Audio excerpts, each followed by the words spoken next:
Sidang pencabutan gugatan ijazah Jokowi telah digelar tanggal 14 November.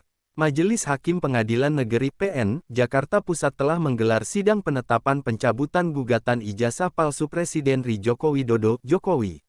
Dilansir dari laman Sistem Informasi Penelusuran Perkara SIPP PN Jakarta Pusat, sidang tersebut diselenggarakan pada Senin, tanggal 14 November tahun 2022.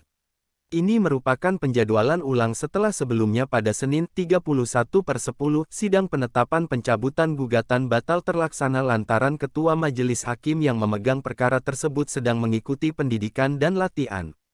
Senin, tanggal 14 November tahun 2022. Agenda untuk penetapan pencabutan dikutip dari SIPP PN Jakarta Pusat, Kamis tanggal 17 November tahun 2022.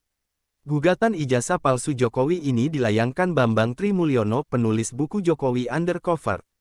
Dia mengajukan gugatan ke PN Jakarta Pusat pada Senin 3/10. Pihak tergugat yaitu Presiden Jokowi, tergugat I Komisi Pemilihan Umum KPU, tergugat 2, Majelis Permusyawaratan Rakyat MPR, tergugat 3, dan Kementerian Pendidikan, Kebudayaan, Riset dan Teknologi Kemenristekdikti, tergugat 4.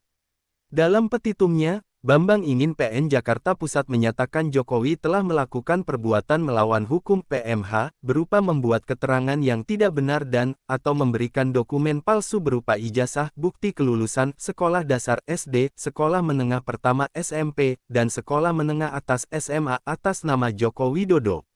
PN Jakarta Pusat juga diminta menyatakan Jokowi telah melakukan PMH berupa menyerahkan dokumen ijazah yang berisi keterangan yang tidak benar atau memberikan dokumen palsu sebagai kelengkapan syarat pencalonannya untuk memenuhi ketentuan pasal 9 ayat 1 huruf R Peraturan KPU nomor 22 tahun 2018 untuk digunakan dalam proses pemilihan presiden dan wakil presiden periode tahun 2019 sampai tahun 2024. Namun, seiring waktu berjalan, Bambang melalui pengacaranya mencabut gugatan tersebut.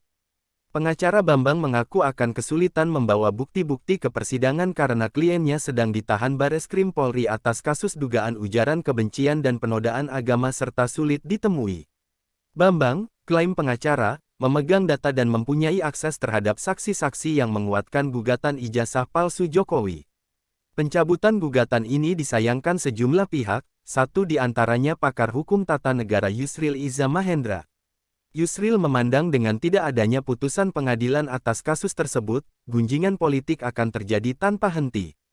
Padahal putusan hukum yang inkrah van Gewisde dan menyatakan ijazah Jokowi asli atau palsu sangat penting, bukan saja untuk mengakhiri kontroversi politik mengenai soal itu, tetapi juga sangat penting untuk kepastian hukum agar kasus kontroversial ini berakhir dengan jelas, kata Yusril.